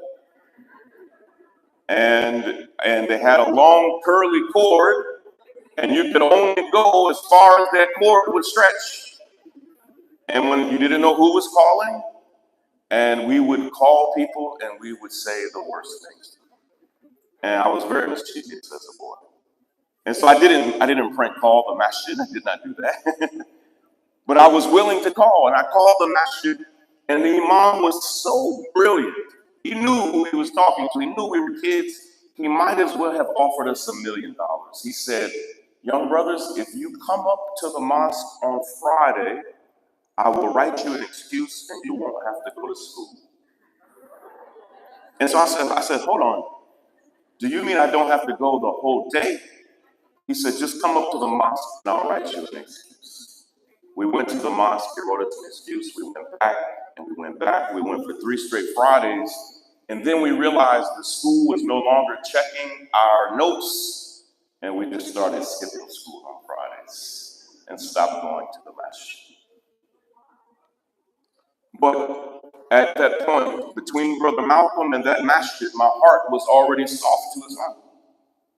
I thank Allah that I did not learn what it meant to be a Muslim from the news, from CNN, from the New York Times, from pop culture, but we learned from Brother Malcolm and from that masjid. That year, this means way more to me today than it did then. That year, I met Muhammad Ali and exchanged salams. I said assalamu alaikum to Muhammad Ali. And he was barely speaking and whispered back in my ear, alaikum salam. And I barely told that story publicly. And I told it, and somebody said, he must be lying. Allah knows best. Listen, when and if we all get to Jannah, you ask him yourself, did you exchange salams with him? Yes. And so what I did not know was that Allah knew who I would be on October 7th. Allah knew who I would be. He knew my steps. He knew my life. And when we came home from taking Shahada, let me tell you this first. I learned to speak on the stage watching stand-up comedians. I did not grow up in the church, so I didn't grow up watching preachers, speakers, and my mother, God bless her, she would let us do anything. She would let us watch anything. And she was a single mother, and she worked really hard at a factory. I don't think she knew we were watching what we were watching. But I learned to speak watching stand-up comedy. And I was a pastor for almost 15 years. In the black church, pastors have to be funny. And when I became a Muslim, I started telling jokes in the masjid, and Muslims would not laugh at my jokes. And I kept thinking, I knew these were good jokes. Like I know when a joke is funny and when it isn't. And I realized that there's not nearly as much humor in the message. And but what I'm about to tell you, it's a joke, but it's real. We got home from Valley Ranch, and the next day was Monday, and we had prayer mats, but we did not know how to pray. And this may be shocking for some of you who've been praying in your entire life, and you watched your mother and father pray, who watched their mother and father pray. I don't speak Arabic. We got home with the prayer mats, and we had no idea what to do. And so we searched YouTube. It was early in the morning, and we searched Fajr on YouTube. And there's a lot of really, if you search Fajr on YouTube, there's a lot of strange stuff there. Muslim YouTube can be dangerous. Some stuff is accurate, some is not accurate. I mean this in all seriousness. Be very careful who you listen to and who you trust. So we saw a video of a man reciting Fajr prayer. He does every prayer. And it had 10 million views. And it said that he was from Australia. So we watched it, and it took my wife like a week to memorize it. It took me like 9 months to memorize it. And I told my wife, I said, honey, I'm afraid to pray out loud in front of anybody because it just dawned on me that maybe when we're praying, we sound Australian. Maybe our Arabic has an Australian accent to it. And so I had flown back to Dallas for another event with Sheikh Omar, and I said, man, I'm so embarrassed to tell you what I'm about to tell you. I said, but you did not know this, but we learned our prayers from Muslims in Australia, and now we're afraid that when we pray, we sound Australian. And he laughed so hard, and he said, let me hear it. And I was so embarrassed because I was like, what if my Arabic is like half Arabic, half Australian? And I did it, and he said, no, it just sounds Arabic. So I think the brother did not have an Australian accent when he did Fajr. And so, but we learned to pray from an Australian YouTube video. And when I first learned to pray, I didn't actually even know what I was saying. I knew the Arabic, but I didn't know what it meant. And for weeks and weeks and weeks, I said it, but didn't know what I was saying. And when I learned what I was actually saying, not once, not twice, but 5 times a day, every day, morning, noon, night, it was so profound to me. When we talk about strengthening our faith in challenging times, one of the questions that I wanted to ask you is, when you say your prayers, are you mindful of what you're saying? Please don't just try to get through it, to get over it, to get it done. Do you understand? Even when I was a pastor, I would not pray sometimes once a day. As Christians, there's no standard for prayer. There are no rules. When I had a Palestinian brother named Nader who would travel with me when I first became a Muslim, and he was so sweet. He said, Shaun, he was helping me learn the motions of the prayer. And he said, Shaun, and he was slightly embarrassed to tell me, he said, Shaun, when you pray, you're doing a few things slightly wrong. He said, you're putting your whole arm on the ground. He said, it looks like that's what we're doing, but we're not. Just put your hand on the ground. Just put your hand there and hold yourself up. And he said, I noticed something. And he said, no one told you this. And he said, but I noticed you're just putting your nose on the ground and not your forehead. And I said, well, my glasses might be in the way. He said, well, a lot of brothers take their glasses off.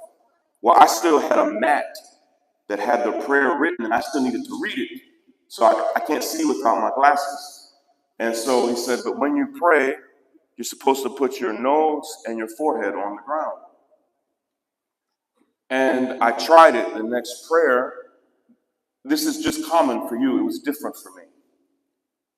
And I realized that I was 44, I hadn't turned 45 yet.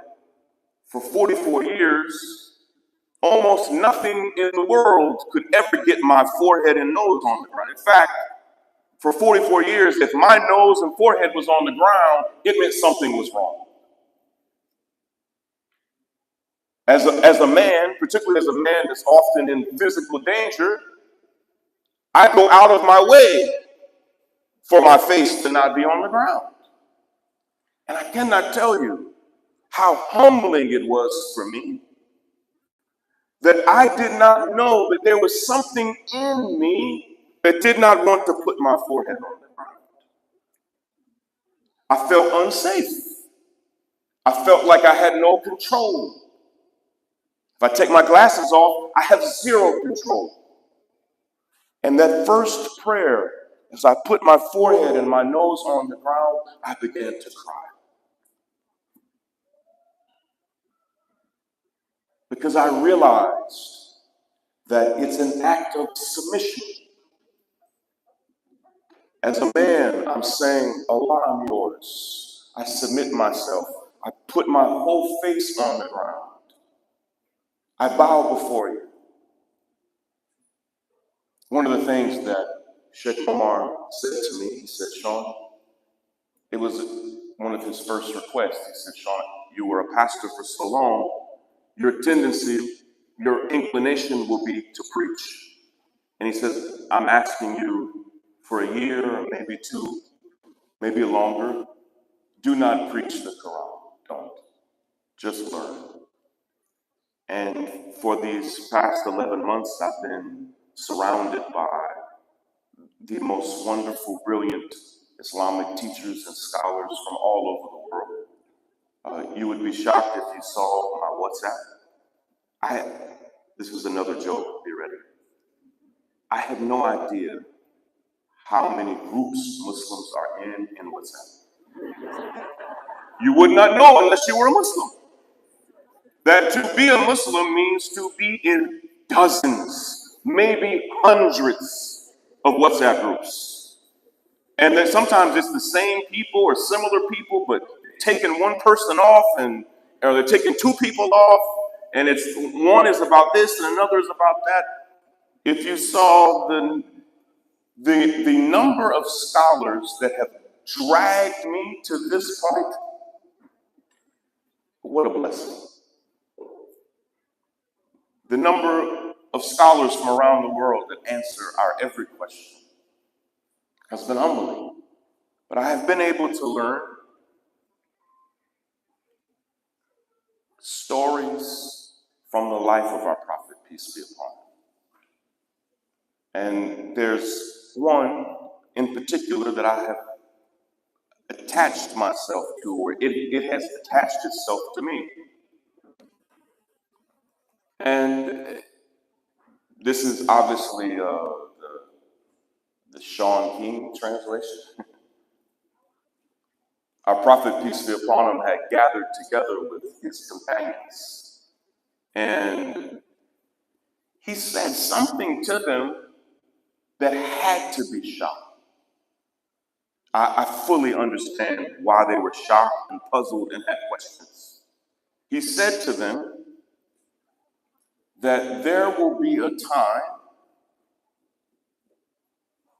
when the enemies of Muslims dine on Muslims like they are food at the table. And we don't know which companions asked these questions. But the first question was my question. The first question was, why? How? And the question precisely was, will there be so few Muslims? At this time, there were maybe 200,000 Muslims. You have to understand how massive that number was, because they went from a dozen highly persecuted people to hundreds of thousands who had won battles, who had stayed clean, who had grown. They said, how is this possible? Will there be so few Muslims that they abuse us because we'll be small in number? He said, no, there'll be more Muslims than you can count. 2 billion, that's how many, at least, there are 2 billion Muslims on the planet today. If the youngest child among us started counting today, they would have to live for hundreds of years to count to 2 billion. That's a number too large to count. And he said, in fact, there'll be more Muslims than you can count, but there will be a problem. There will be weakness in the heart of Muslims. Why? There'll be weakness in their heart, and there will be such a love of this earth and all of its trappings, all of its stuff, all of its things, that the Muslims will love this earth so much and be so afraid of death and of losing their stuff that our enemies will have no fear of us. And then what I read next, it broke my heart. And may Allah forgive me if anything I say here is arrogant. I do not intend it to be. He said that Muslims will be like the foam on the ocean. And you live near the ocean. We're just a few miles away from it. You've seen this ocean. I've seen it. Most of you have been in the ocean. If you've ever seen foam in the ocean, it's nothing. A baby with their left arm can brush it away. It's a nuisance. It has no strength, no power. I don't even fully know its purpose. None of us do. And I thought to myself, arrogantly, oh Allah, I did not become a Muslim to be foam on the ocean.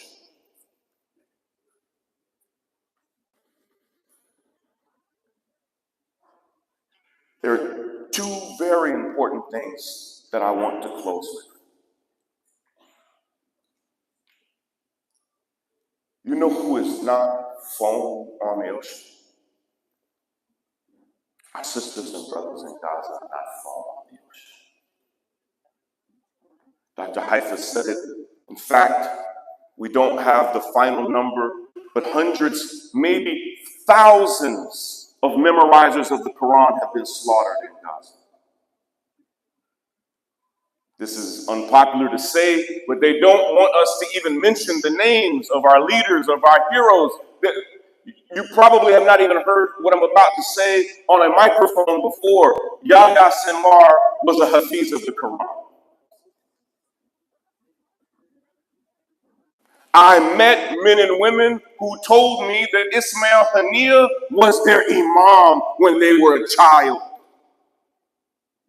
That he was the Hafiz of the Quran and he taught them the Quran. They don't want you to know this. There are beautiful videos of Brother Ismail reciting the Quran, giving khutbahs. You look them up.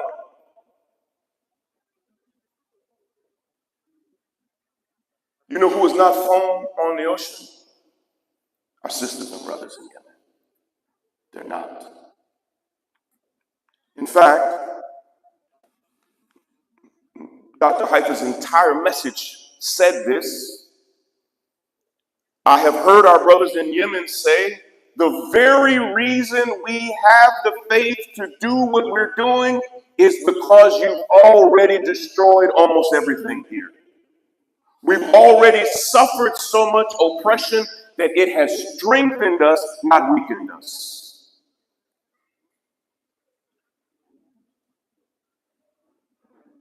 I saw them in Yemen last Friday. After Juma prayer, every Friday, nearly 1 million Yemeni men gathered together every Friday to march and protest and demonstrate for Gaza. And while they were there, while they were marching, bombs began dropping all around them, and they did not flinch. They did not run. They did not stop the event. Most of them didn't even turn to look back. I was a trauma counselor for years. When I first saw it, I thought, is this trauma? Yes. When you see and hear and feel bombs every day, after a while, they stop fighting. That is trauma. But it's also faith. And I saw a kid be filmed, and he said, these bombs don't scare us. And he said, part of me wishes I was back there where the bomb was so I could be a martyr.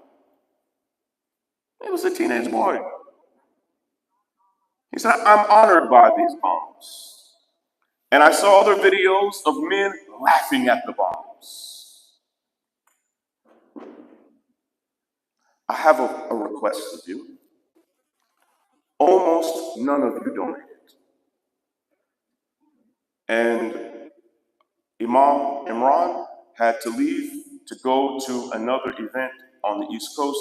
Our event started a few minutes late. He had to rush. He said something right before he left. He said, I hope all of you donate. One of the most beautiful things that has happened since October, over these past 15 months, is the wonderful solidarity that has developed between Muslims around the world. It occurred to me that maybe, possibly, I don't know, and maybe I'm wrong, Allah knows best, that maybe it felt strange for you not giving to Gaza. Please let me tell you, the famine in Yemen is extreme. The poverty in Yemen is extreme and long-term, and their prospects for revitalizing their economy are almost zero because they're not foam on the ocean. Almost no country in the world, including most Muslim nations, will do any business with them. How wonderful is it that you could give through this form $5, $50, $500, and 100% of it. Imam, who is the leader of this charity, Imam, forgive me for saying this, does not take a salary. She's also a middle school principal, and she is so devoted to this work, she does not take a dime for salary, yet she works full time. That you have the peace of mind. I know that almost all of you have already given to Palestinian causes and charities, and I'm glad. But one of the most painful things is that there is so much suffering in the world that we don't have the luxury of just giving to one group and that's it. And what I know, because sisters and brothers tell me this from Gaza every day, they want us to help them. And so, my final request of you is this. Please donate. And what I'm going to do right now is ask all of you to raise your hand if you will make a donation of any kind, and you can use the form that you have with you right now. Please raise your hand. Please make any donation of any kind and no. Thank all of you. Now, my request of you is, please don't just have raised your hand, complete the form and do it. And you will leave tonight with the peace of mind of knowing that someone in Yemen will live in a home because of you, inshallah. And the prayer of my heart is that in a few weeks, a few months, we will be right back here together, and we will be talking about how we will build homes in Gaza. Don't you want that? I hope that you understand that if this ceasefire happens on Sunday, that is not the end, but the beginning. That does not mean, oh, our work is now over. No, nowhere near. That means you just got through the introduction and chapter 1 begins. Young sister, how old are you? She's 10. Inshallah, if she lives to be 90, 80 years from now, Gaza will still have remnants and effects of what we see happening today. This will be a commitment for our entire lifetime. It won't take a month, a year. A year ago, experts said it would take at least 10 years to remove the rubble. A year ago. Some of my friends got to travel to the north today, to Jabalia, to their homes. They knew what to expect, but it was way worse seeing it than they anticipated.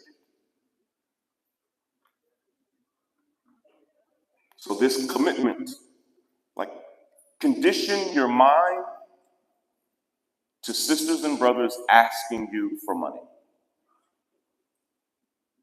And understand that each time we get to give, that it is such a blessing to do so. Would you begin completing the form now? Don't wait until the event is over.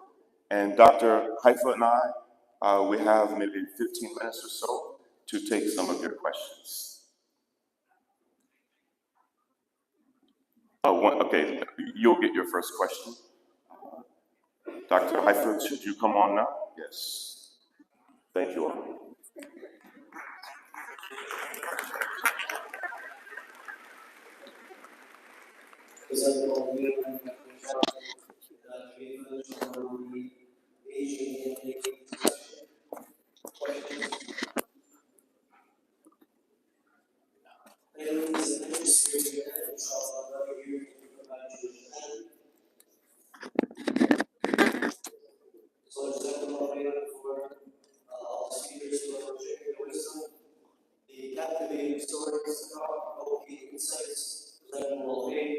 So there's still time to make a difference. If you haven't had a chance yet, like our brother Shaun mentioned, we encourage you to visit the donation table.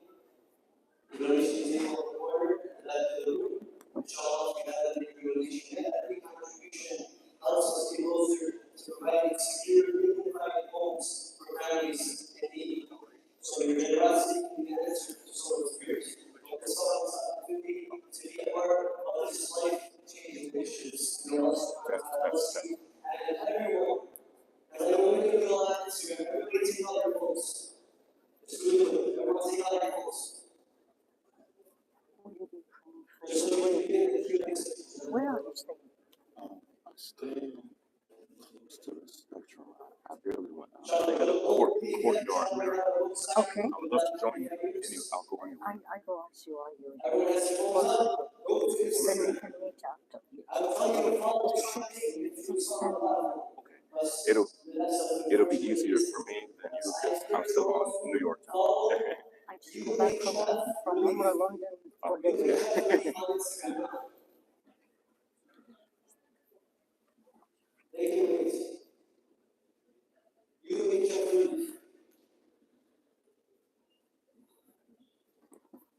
He's one of our students. I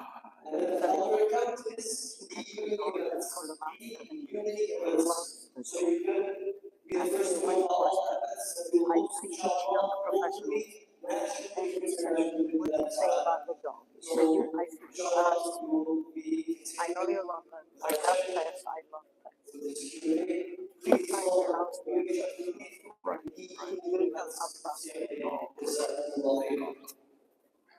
What a woman.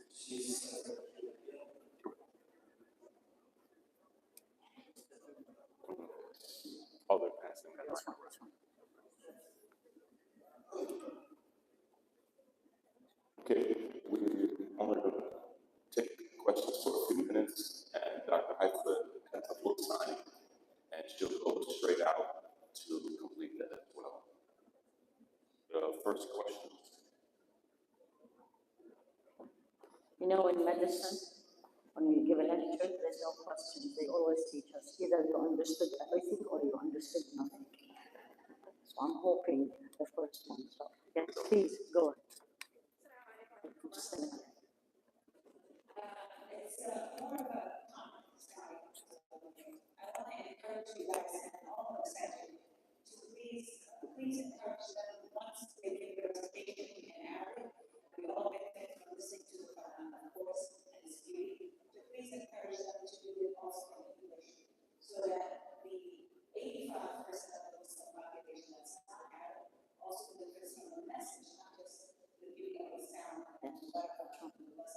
Jazakallah khair, absolutely. Well, it wasn't a question, it was a comment.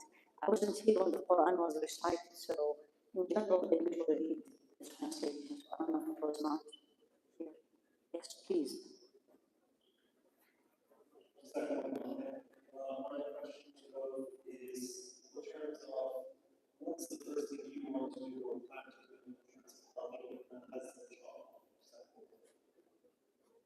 Myself, after I prayed, did prostration the moment I read the possibility, I am planning to go back. May Allah allow it to happen. So I work for a charity, Human Concern, and me and another staff member, we just applied for permits to enter through Rafah. We aren't 100% clear how the administration of the Rafah border crossing is going to go. In fact, that was one of the 3 final points of deliberation. Israel is desperate to control Rafah and the border. Egypt insists that they cannot be there. Obviously, Palestinians do as well. But if so, I intend to go soon. I'm raising funds for the most basic necessities of food, clothes. For the past 8 months or so, Palestinians have only gotten about 5 to 10% of the food and basic supplies per day that they would need to actually survive. And it's every day is a miracle. And as much as any of you have donated previously, it will cost, some experts say, hundreds of billions of dollars for us to go from where we are now to what's next. So we have a lot of giving and a lot of work to do for sure. And just to be clear, we have as much to learn from them, much more to learn from them, in fact, than we have to share with them. And one of the projects that I've been working on behind the scenes for months, almost every masjid in Gaza was completely destroyed. There are only a few that are even partially remaining. And we're starting a project to help rebuild those masjids. And something, I see you, brother, just hold on 1 second. One of the things that's been very peculiar is because young people have been the primary voices of Gaza for the past 15 months, that's because they were the ones on Instagram, on TikTok. And because they understood how to do that, they've been the primary voices. As someone who was trained as a pastor, I've always, before I became a Muslim, I always saw imams as my peers. And I started noticing right away that I never even saw any of the Imams or Islamic scholars of Gaza, for the most simple reason. They weren't the ones on TikTok telling the stories. Sadly, hundreds of Imams have been murdered. Almost zero of their stories have been told publicly. Most of us could not name one. I don't mean to compare pain, but if one Jewish rabbi was killed, we would all know his name. His story, rightly so, his story would be on the news, his profile would be detailed, and he would become a legend for them. Hundreds of brilliant Islamic leaders all over Gaza have been slaughtered, and we hardly know their names. So we have a lot to do to support them for what's next. Young brother that will come next to the sister, yes. I see you.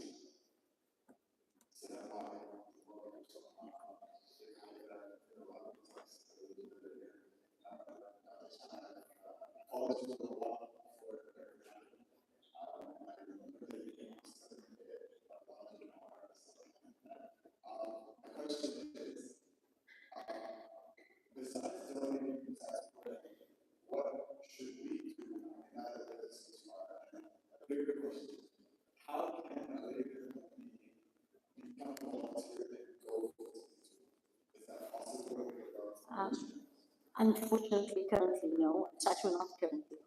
The only reason I was able to go is Allah blessed me to be a physician. So the only people that were coming were physicians or those who are in the medical field. Only one was with us was actually a nurse, but in general, it's all physicians. Now, we need to remember, لا يكلف الله نفسا إلا وسعها. Allah subhanahu wa ta'ala will not ask you, why didn't you go to Gaza? Because you're unable to go. So it is not, there's no burden on any of us if we cannot go. For example, I know somebody who's going supposedly on Monday, or actually I know somebody who was supposed to be last week and they did not allow him to get in. And now he went back. But Allah subhanahu wa ta'ala does not take you accountable or reward you of the result. It's only effort. So here you go, you want to help the people of Gaza and everybody for the last 15 months. Number one, you may be shocked what I'm going to be saying. We need to go back to Allah and be the Muslim that I saw in Gaza. Yeah. What happened today, do you like it or not, it's absolute victory. When there is a huge army, and there is no army by any definition, yet the army accepts to cease fire with the conditions of the no army, what else you call it. Yeah. But how did this happen? Right? Three things. And again, I'm speaking from what I saw. Number one, of course, after Allah subhanahu wa ta'ala blessings. Number one, these people have faith. Please forgive me, we have faith, but we don't have faith. When you stand up that Imam and pray behind him, right? 22-year-old, half of memorized the Quran, it's not memorized, and he is praying, and on top of our head are all these drones, you hear it, zzz, and suddenly you hear a big bomb, you don't know where is it, and the Imam is still reading.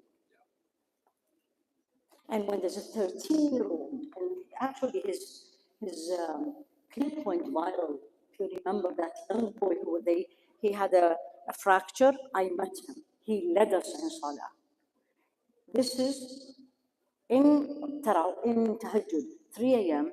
The Imam was 22-year-old. This 13-year-old comes in, joined them and joined. And then the Imam saw him and he said, come on in. The Imam goes back, 13-year-old leader. Amazing reading. I didn't know at that point. Until he came to talk to us, I was like, aren't you that boy? Right? And he lost everybody. You want to help the people of Gaza? Ask Allah to make you like this boy. Ask Allah to make you like this Imam. Ask Allah to make you those women who I met the story. That's number one. Number two, the dua. Do you think this happened? Millions are making dua. I was doing tawaf and I hear people. This just 10 days ago. Just don't stop the dua. Be the Muslim the best you can be and talk about Gaza with the non-Muslims. Nobody knew where is it. I spoke with one of my colleagues before I went. It's like, where is that? Where is the Middle East? That's what we can do. Be a good Muslim, talk about them, pray for them, and anything you can do. You may not be able to donate, but you can donate your time. Honestly, you can donate your time to one of these volunteers, and Allah subhanahu wa ta'ala will reward you abundantly. Young brother, I agree with every word that she said, and I don't have much to add. The only thing I would say is there are several really great scholarly texts. One would be the 100 Years' War. Like begin reading and understanding the history, not just of, like in the United States, my wife and I both have been teachers. And one of the things that we would often teach African Americans is Black history did not begin with slavery. And Palestinian history did not begin with Zionism, apartheid. Palestinian history did not begin in 1948. There's so much to learn, and so what Dr. Haifaa said is true, and I want to encourage you to even reframe. You asked the question, this is not judgment. You said, beside prayer, what else? And I say this as your brother.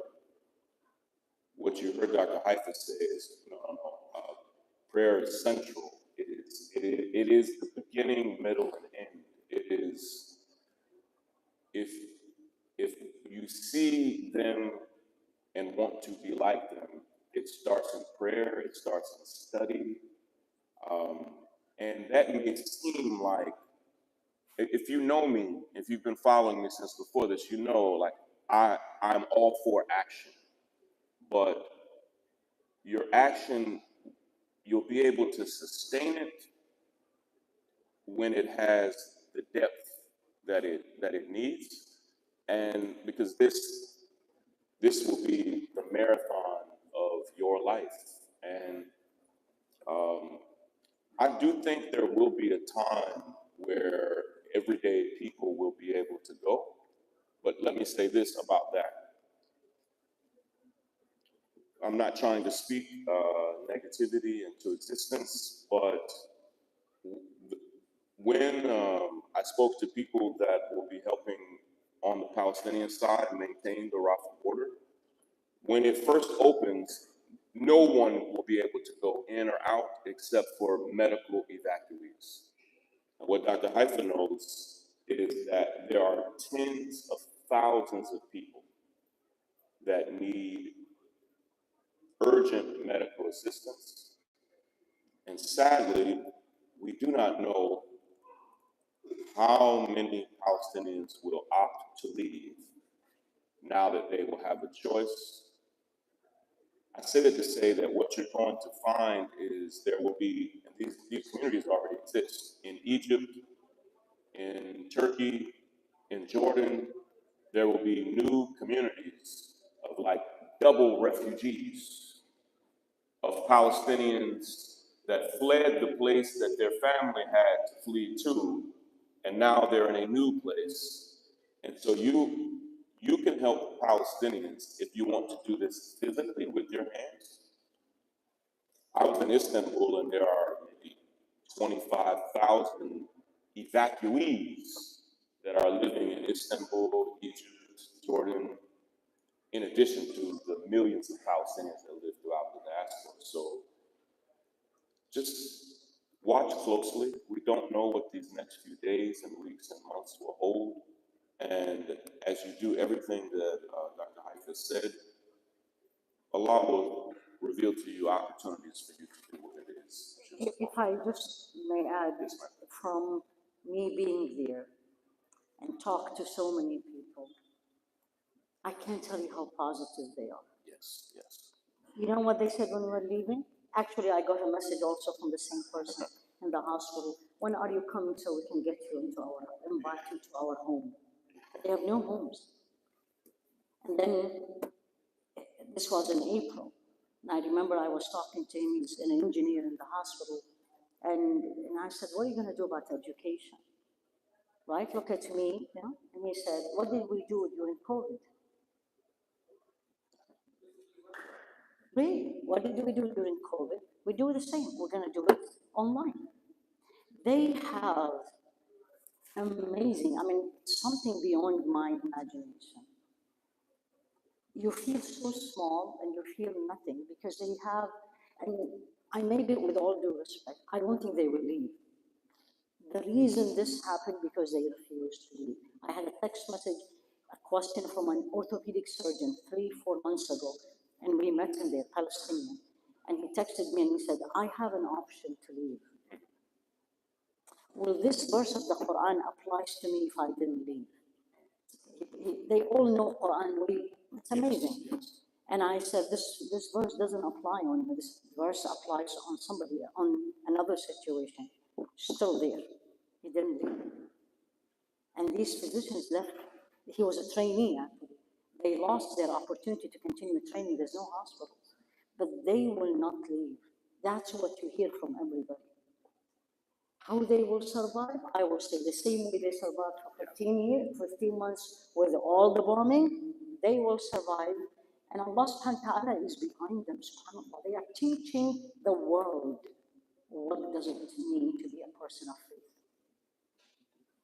Well, we only have time for one last question. I want to say, sister will take your question, okay? But you may have seen online, the most beautiful brother, he was one of my dearest friends in Gaza, Ahmed, was, I think, the day they announced the ceasefire, my friend Ahmed was killed. Before. Yes, just few hours before they made the announcement. And I wanted to find out from Ahmed's mother, like, I wanted to know how I could help her, because it wasn't just Ahmed, it was also his brother that was also killed in the car with him. They were the sweetest people you've ever met. I met Khalid Nahan, Uncle Khalid, through Ahmed. And Ahmed became like Khalid's right-hand man. They traveled everywhere together. And we begged Uncle Khalid to open up an Instagram account, which he did. and Ahmed's mother, just as Dr. Haifaa said, all she had was encouragement for me. She wanted nothing. In fact, she wanted me to understand how proud she was of Ahmed. And I was, of course, it hurt, but she was, it's a strength that's almost strange. And it touched me deeply, because I was hoping she would tell me, I wanted the feeling of doing something for her.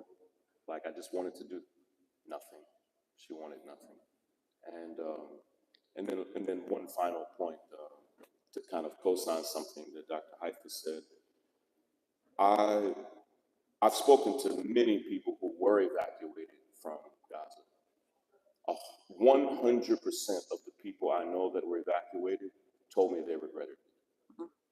All of them. Many of them said that the second they stepped their foot across the border, they regretted it. And they even said something that was so profound. There have been, many of these stories have not been told publicly, stories of miracles and just deep, profound moments. I heard this story from people that did not know each other. They said when they stepped out of Gaza, it was almost like they stepped through a portal. That they felt different the moment they crossed out. And it was like the presence of Allah was so strong there that the moment, I don't mean to insult Egypt, the moment they crossed over into Egypt, they knew they were somewhere very different. And 100%, I'm talking of 100 people that I've talked to, all are desperate to go back and have no idea if they'll be allowed to. Sister, your final question. Alaikum salam. Okay.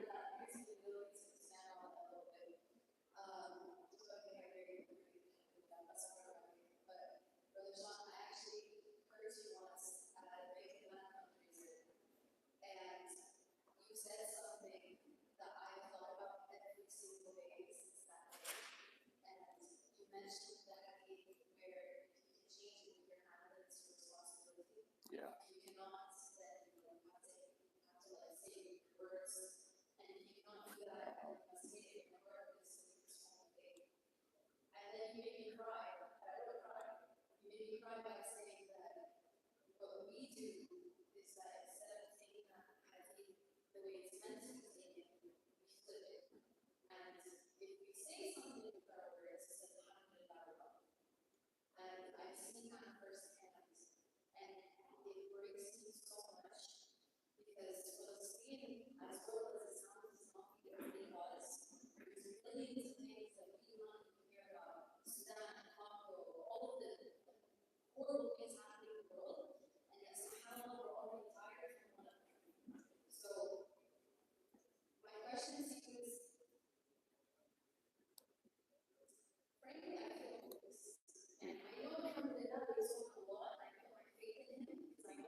You will not be, you will not be asked about the ummah. You will be asked about yourself. Don't worry about the ummah. The ummah has a Lord who can ask them, each one of them. Anyone who could have helped will be asked, and there will be a long line of asking. Don't waste your energy about people. At all, there was worse. If you read history, it was way worse. At the time of Rasul, his own family, and he was the prophet. This, one of the beauty of Gaza, you know what I call Gaza?